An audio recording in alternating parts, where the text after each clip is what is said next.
Bismillahirrahmanirrahim. Assalamualaikum warahmatullahi wabarakatuh. Jumpa lagi teman-teman mahasiswa Unindra, Universitas Prasta PGRI dimanapun Anda berada. Hari ini kita akan membahas tentang PGRI sebagai organisasi profesi. Di awal kita akan sama-sama ya memaknai apa makna ya yang terkandung dari kata organisasi profesi guru ya. Karena dari kata ini atau kalimat ini terdiri dari tiga kata yang satu dengan yang lain memiliki makna yang berbeda-beda ya. Yang pertama adalah organisasi. Menurut Max Weber, organisasi adalah suatu kerangka hubungan terstruktur yang di dalamnya terdapat wewenang dan tanggung jawab serta pembagian kerja dalam menjalankan sesuatu fungsi tertentu. Jadi organisasi ini adalah sebuah kerangka terstruktur yang tentu di dalamnya diisi oleh orang-orang yang memiliki visi atau tujuan yang sama, ya, yang dimana di dalam organisasi tersebut terdiri dari ketua dan para anggotanya. Baik ketua maupun anggota memiliki wewenang, tugas dan tanggung jawab sesuai dengan fungsinya masing-masing. Lalu yang kedua, ada kata profesi. Menurut Mulyasa, profesi adalah sebuah pekerjaan yang membutuhkan pelatihan dan penguasaan terhadap sesuatu pengetahuan dan keahlian khusus. Jadi, profesi ini dapat dimiliki oleh seseorang yang mana jika orang tersebut telah melalui serangkaian pendidikan atau pelatihan sehingga orang tersebut menguasai atau memiliki kemampuan berupa pengetahuan dan keahlian di bidang yang telah dipelajari. Lalu yang terakhir adalah guru atau pendidik. Ya. Dalam Undang-Undang Guru dan Dosen nomor 14 tahun 2005, pendidik atau guru ya, dikatakan bahwasanya pendidik proporsional dengan tugas utama yaitu mendidik, mengajar, membimbing, mengarahkan, melatih, menilai, dan mengevaluasi peserta didik pada pendidikan anak usia dini, jalur pendidikan formal, pendidikan dasar, dan pendidikan menengah. Ya, jadi guru atau pendidik adalah orang yang bertanggung jawab di dalam kelas untuk mendidik, mengajar, membimbing, mengarahkan, melatih, menilai, serta mengevaluasi. Nah, itu namanya pendidik atau guru gitu ya. Jadi guru tidak hanya serta-merta hadir datang mengajar saja gitu ya. Tapi ada kewajiban-kewajiban administrasi yang harus dikerjakannya. Selain itu, dia juga memiliki tugas untuk membimbing, mengarahkan peserta didiknya gitu ya. Sehingga menjadi orang yang tadinya awalnya tidak tahu menjadi tahu. Orang yang lemah, malas menjadi semangat, ya. Orang yang tadinya hilang arah menjadi memiliki arah dan tujuan. Itu pendidikan fungsinya. Ya, fungsi daripada seorang pendidik atau guru. Nah, oleh karena itu, organisasi profesi ya sebagaimana dikatakan ya eh, dalam Undang-Undang Guru dan Dosen bahwasanya organisasi profesi berfungsi untuk memajukan profesi, meningkatkan kompetensi, karir, wawasan kependidikan, perlindungan profesi, kesejahteraan, dan pengabdian kepada masyarakat. Ini tugas daripada organisasi profesi guru itu sendiri ya, membangun ya kompetensi guru ya dan menambah wawasan. Adapun ciri-ciri organisasi profesi Di antaranya satu, anggota berasal dari satu profesi yang sama, gitu ya. Seperti kalau profesi guru ya diisi anggotanya oleh para guru, gitu ya. Atau kita kenal ada istilah IDI, Ikatan Dokter Indonesia. Ya berarti isinya para dokter, gitu ya. Atau IBI, Ikatan Bidan Indonesia, berarti isinya para bidan. Ya, begitupun profesi-profesi yang lain, gitu ya.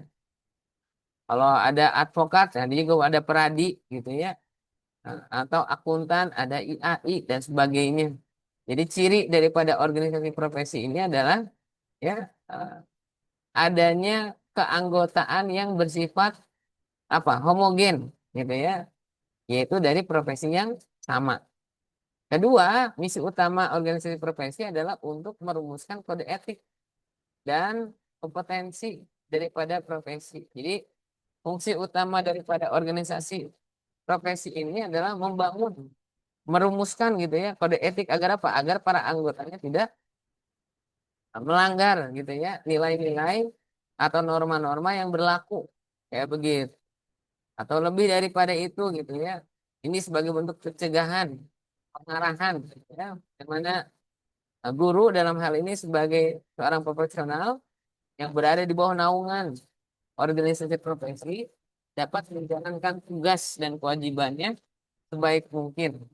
Yang kedua, memiliki potensi potensi ya, keahlian, ya, dan kompetensinya harus diasah, dikembangkan seiring dengan perkembangan zaman, ya. Apalagi sekarang kita hidup di era globalisasi. Tantangannya bagi para guru harus membuka diri, ya, tidak lagi gagap dan gugup dalam menggunakan dan mengimplementasikan teknologi, ya.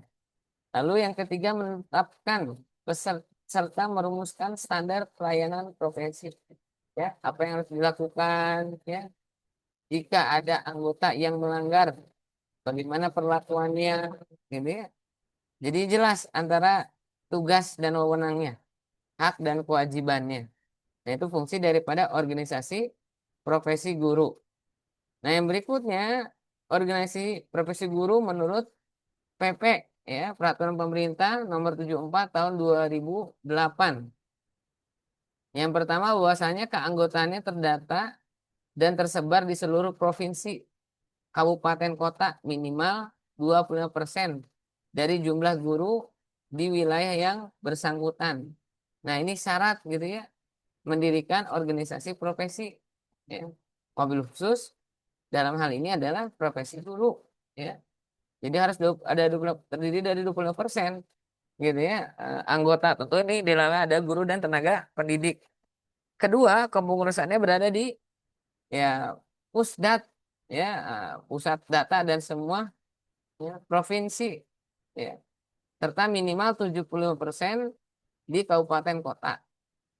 Yang ketiga, memiliki kode etik yang mengikat perilaku guru dalam tugas keprofesiannya tadi di awal, ya. Jadi organisasinya harus membuat, gitu ya, kode etik daripada guru itu sendiri. Guru harus seperti apa, bersikap, berbuat, bertindak baik dalam kelas maupun dalam kehidupan sehari-harinya. Lalu yang keempat, memiliki dewan kehormatan guru, ya, sampai tingkat kabupaten kota. Dari mana? Dari pusat, provinsi, sampai ke kabupaten kota. Nah, fungsi daripada dewan kehormatan yang pertama, untuk memberikan arahan, ya, bagaimana guru dalam bersikap dan bertindak. Kedua, untuk melakukan apa? Tindakan preventif, ya.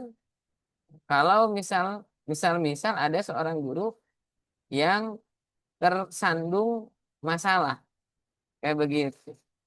Maka apabila ada anggota yang sandung masalah, tersangkut masalah, nah itu bisa disidangkan di Dewan Kehormatan Guru, ya.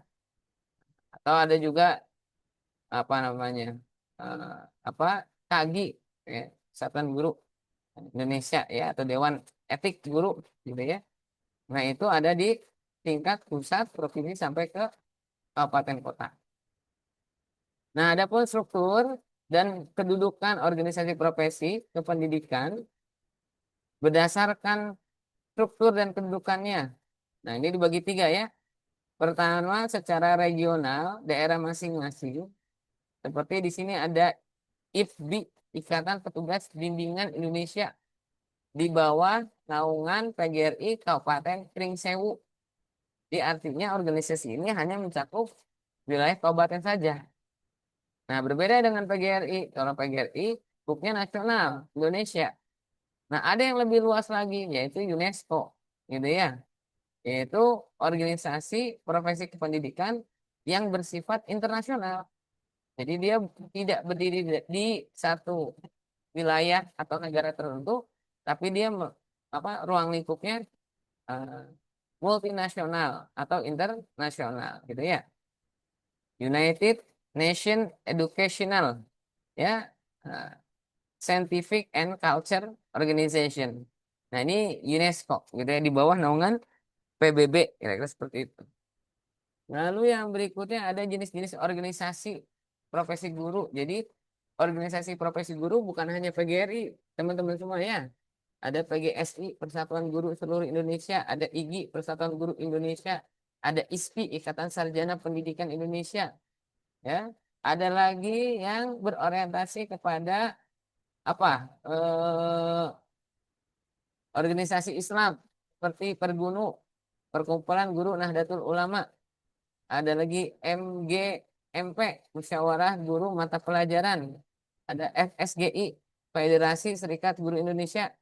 Ada PGM Indonesia, Perkumpulan Guru Madrasah Indonesia. Nah, semua ini menunjukkan bahwasannya setiap guru punya wadahnya masing-masing, gitu ya. Namun tentu yang dikenal oleh khalayak ramai atau seluruh masyarakat Indonesia yaitu PGRI. Kenapa? Karena ruang lingkup PGRI atau gerak langkah PGRI sudah ada dari sebelum negara ini ada, ya, diawali dari masa PGHB, gitu ya, Persatuan Guru Hindia Belanda, lalu berubah menjadi PGI, Persatuan Guru Indonesia, sampai 100 hari setelah kemerdekaan, gitu ya, di bulan November PGRI PGI berubah menjadi PGRI, Persatuan Guru Republik Indonesia, gitu ya. Nah, ini jenis-jenis organisasi profesi guru yang ada di Indonesia, ya. Jadi kalau tadi kita ngebahas bagaimana organisasi guru di tingkat kabupaten, kota,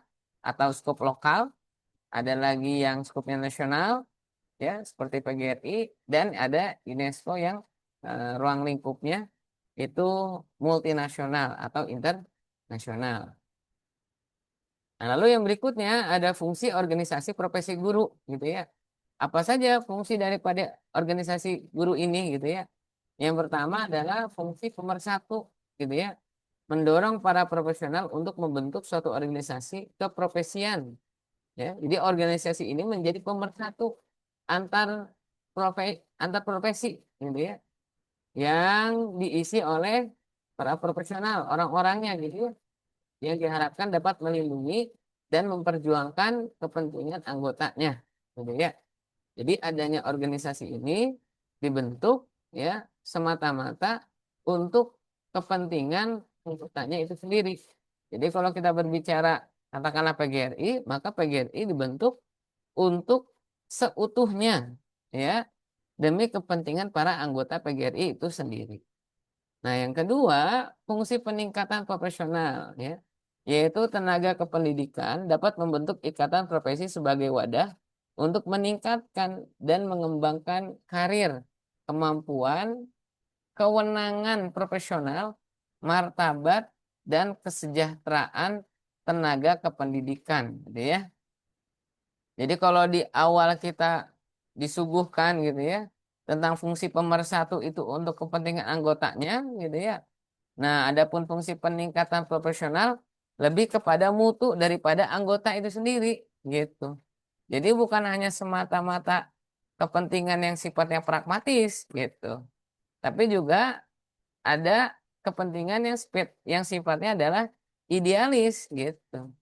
Jadi guru tuh bukan hanya karena melulu uang dan tunjangan, gitu ya. Tapi bagaimana anggota atau guru ini sendiri dapat mempertanggungjawabkan tentang fungsi, tugas, dan perannya.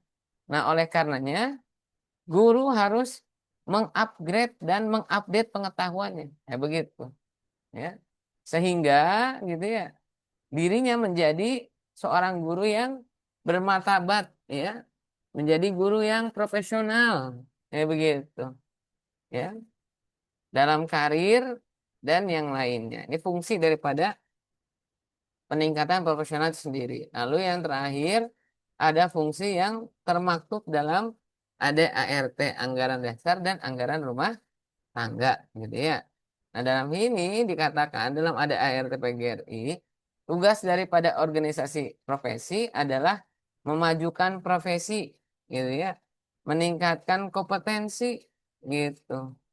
Lalu meningkatkan karir, meningkatkan wawasan pendidikan, memberikan perlindungan profesi, meningkatkan kesejahteraan, serta melaksanakan pengabdian masyarakat. Jadi fungsi daripada PGRI, ya, ditinjau dari ADRT-nya itu memiliki fungsi horizontal, ya, antar anggota PGRI, ya, bahkan hubungan PGRI dengan masyarakat di mana organisasi ini berada, gitu ya, ataupun hubungan secara vertikal, ya, peningkatan karir, ya, fungsi profesionalisme, melakukan hubungan, ya, antar lembaga, ya, dan sebagainya, dan sebagainya, ya.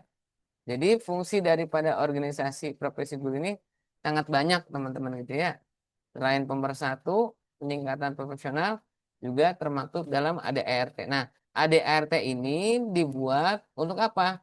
Untuk dijadikan pedoman bagi seluruh anggota daripada PGRI itu sendiri. Ya begitu. Ya. Nah, yang berikutnya ada kewenangan PGRI terhadap guru. Apa aja kewenangan PGRI terhadap guru atau kewenangan PGRI terhadap anggotanya? Satu, menetapkan dan menegakkan kode etik guru. Kudu, kudu jelas nih ya, apa tugasnya anggota. Memberikan bantuan hukum kepada guru, advokasi. Contoh misalnya kemarin ada kasus di mana? Di SMA Negeri 1 Cimarga. Ada guru yang dinonaktifkan, ya, karena menindak siswanya yang melanggar, ya. Atau ada lagi di daerah Subang atau Sumedang, gitu ya. Kasusnya sama, ada orang tua menggugat, ya, kepala sekolah yang menindak anaknya yang melakukan tindakan kesalahan. Lalu ada lagi guru yang dinonaktifkan, gitu ya, gara-gara apa, melakukan kolektif, gitu ya, kepada orang tua murid, ya, untuk apa? Untuk menyisihkan uang 20.000, ya, bagi 10 guru honorer, ya, atau bagi 10 tenaga pendidikan, gitu ya, yang belum mendapatkan gaji. Nah, maka PGRI hadir memberikan advokasi bantuan hukum kayak begitu terhadap guru-guru yang sedang tersangkut atau tersandung permasalahan tadi. Lalu yang ketiga, memberikan perlindungan terhadap profesi guru, gitu ya. Perlindungan ini baik tadi bisa secara advokasi, gitu ya, atau perlindungan yang lainnya, gitu ya. Apakah jaminan kesehatan, ya, atau kepastian pendidikan, gitu ya, bagi putra-putrinya, kira-kira begitu. Yang keempat, melakukan pembinaan dan pengembangan profesi guru, ya.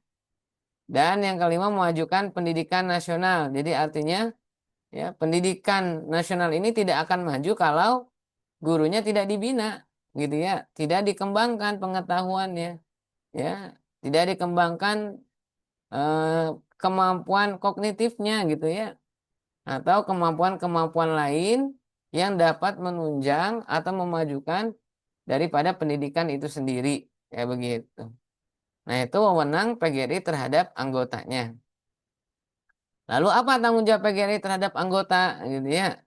Adapun tanggung jawab PGRI sebagai anggota profesi, ya, adalah ikut serta secara aktif dan konstruktif, gitu ya. Jadi secara aktif dan konstruktif, gitu ya, dalam membangun kesadaran guru untuk melaksanakan kewajiban keprofesionalannya atau keprofesionalan guru, gitu ya.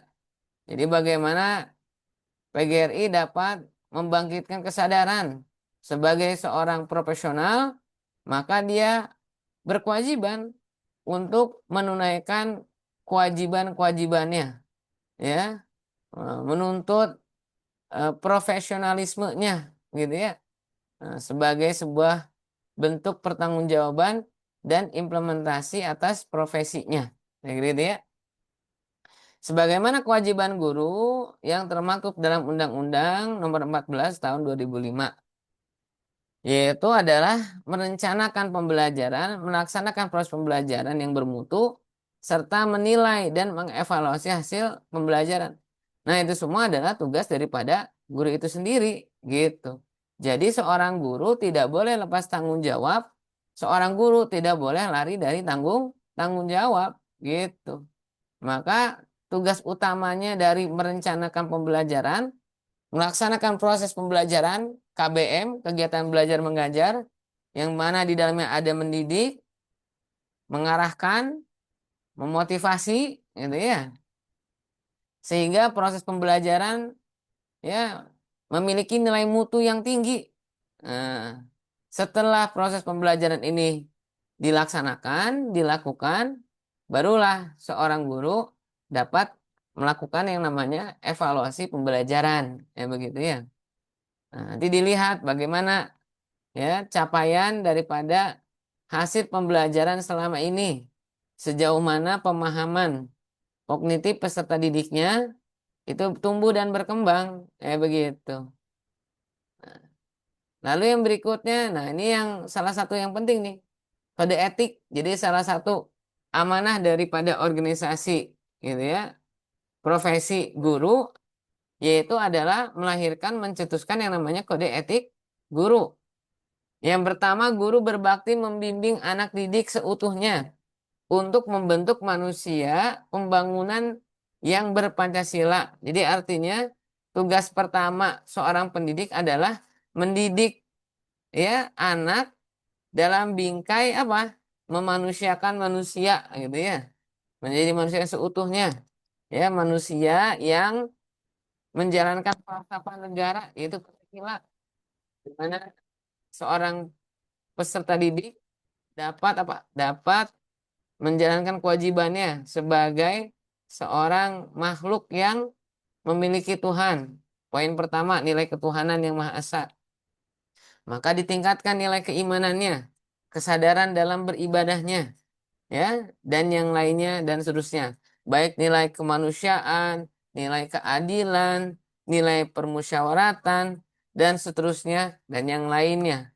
Jadi Pancasila bukan hanya sebatas klaim tertentu.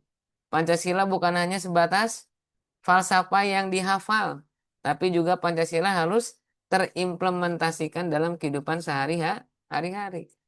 Yang kedua, guru memiliki kejujuran profesional dalam menerapkan kurikulum sesuai dengan kebutuhan anak didiknya masing-masing, ya. Guru itu harus jujur, ucapannya, perbuatannya pun begitu dalam tugas mengajarnya. Ya, tidak ada yang ditutup-tutupi dan tidak ada yang dibohong-bohongi, kira-kira begitu ya. Yang ketiga, guru berusaha memperoleh informasi tentang peserta didik sebagai bahan dalam melakukan bimbingan dan pembinaan, ya. Maka sebelum seorang guru melakukan atau memberikan tindakan kepada anak yang bermasalah, maka guru ini harus memperoleh ya informasi yang cukup, gitu ya. Sehingga keputusannya adalah keputusan yang dengan landasan yang kuat. Bukan katanya-katanya kan kira-kira begitu. Ya.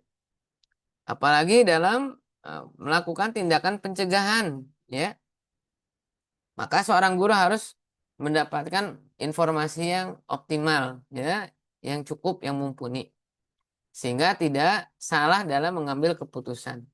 Yang keempat, guru menciptakan suasana sekolah sebaik-baiknya yang menunjang keberhasilan proses belajar mengajar, ya. Bagaimana seorang guru dapat memberikan suasana belajar yang menyenangkan, ya. Bukan hanya buat senang-senang, ya, tapi yang menyenangkan, yang rileks gitu. bagaimana dulu Ki Hajar Dewantara mendirikan taman siswa, coba sekolah disebut dengan taman ya, kayak begitu. Bagaimana analogi taman gitu ya, kita udah kebayang-bayang taman itu adalah tempat yang sejuk, yang tenang, yang rindang, yang indah. Nah, bagaimana guru dapat menciptakan hal tersebut, suasana tersebut di dalam sekolah, di dalam kelas, kayak begitu. Sehingga nanti proses dari pembelajaran ini memiliki mutu yang baik, kayak begitu. Yang kelima, guru memelihara hubungan baik dengan orang tua murid dan masyarakat sekitarnya, sekitar sekolah. Untuk apa? Untuk membina peran serta tanggung jawab bersama terhadap pendidikan. Jadi kalau kata Ki Hajar Dewantara, ada namanya Tripusat Pendidikan. Ya, pusat yang pertama adalah orang tua, rumah. Pusat kedua adalah sekolah, dan pusat yang ketiga adalah lingkungan. Yang mana di setiap pusat-pusat ini, pusat pendidikan ini, memiliki peranannya masing-masing. Dan di antara tiga pusat ini, itu mereka harus saling apa? Saling bersinergi satu dengan yang lainnya. Karena tentu pendidikan tidak akan berhasil jika di sekolahnya bagus, di lingkungannya bagus, tapi di rumahnya tidak bagus. Ya, nah, apa yang dilihat dari orang tuanya bukanlah sebuah sikap yang mendidik, maka tentu pendidikan tidak akan sesuai dengan harapannya. Lalu apalagi? Ya, kalau misal di rumahnya bagus, diajari nilai-nilai yang luhur, etika, moral yang bagus, lingkungannya bagus, tapi di sekolah gurunya jarang hadir, gitu ya. Maka pendidikan pun tidak akan maksimal. Pun begitu dengan masyarakat. Jadi ketiga variabel ini, ketiga pusat pendidikan ini harus saling bersinergi satu dengan yang lainnya. Kayak begitu. Ya. Lalu yang berikutnya, guru secara pribadi dan secara bersama-sama mengembangkan dan meningkatkan mutu serta martabat profesinya. Jadi hadirnya profesi guru atau organisasi guru ini salah satunya adalah untuk meningkatkan dan mengembangkan potensi daripada individu, ya, para pendidik itu sendiri. Sehingga guru dapat menjadi insan-insan yang bermutu dan bermartabat. 7, memelihara hubungan profesi dengan semangat kekeluargaan dan kesetiakawanan nasional. Jadi artinya guru yang satu dengan guru yang lain, dari mana asal usulnya, apapun latar belakang, ras dan golongannya, maka semua guru dianggap satu keluarga. Gitu ya. Tidak ada ego sektoral, tidak ada pengkotak-kotakan, tidak secara parsial gitu ya. Tapi guru adalah kesetiakawanan, antar guru adalah keluarga. Maka daripada itu, guru yang satu dengan guru yang lain harus dapat saling bahu-membahu, tolong menolong gitu ya. Sebagaimana sejatinya seorang kakak kepada adik atau seorang adik kepada kakaknya. Karena kita semua adalah saudara. Lalu yang kedelapan, guru secara bersama-sama memelihara dan meningkatkan mutu organisasi profesi guru sebagai sarana perjuangan dan pengabdian. Jadi setelah secara profesional guru ini di-upgrade kompetensinya, maka guru juga harus dapat memelihara dan meningkatkan mutu organisasi. Tentu menaikkan mutu ya organisasi ini tidaklah lepas daripada mutu para anggotanya gitu. Nah, kenapa begitu? Karena organisasi adalah apa, simbol ya. Sedangkan anggota adalah motor penggerak. Jadi artinya organisasi bisa maju kalau anggotanya sukses, organisasi bisa hancur tenggelam kalau anggotanya berantakan. Nah, maka daripada itu penting meningkatkan mutu anggota PGRI. Agar apa? Agar PGRI terus terus berkembang gitu ya. Dapat meningkatkan ya mutunya dengan baik gitu ya. Sehingga dari mutu yang baik ini masyarakat dapat merasakan kemanfaatan dari hadirnya PGRI itu sendiri.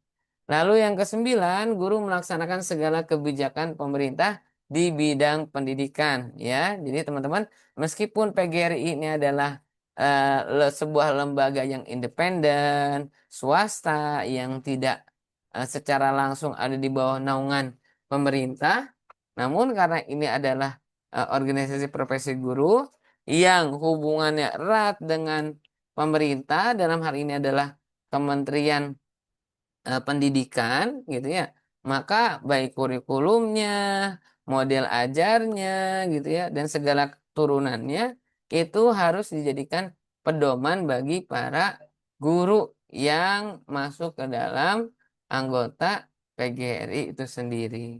Sehingga cita-cita negara dalam rangka mewujudkan ya atau mencerdaskan bangsa itu dapat terwujud melalui apa? Melalui hal-hal yang dilakukan oleh anggota PGRI.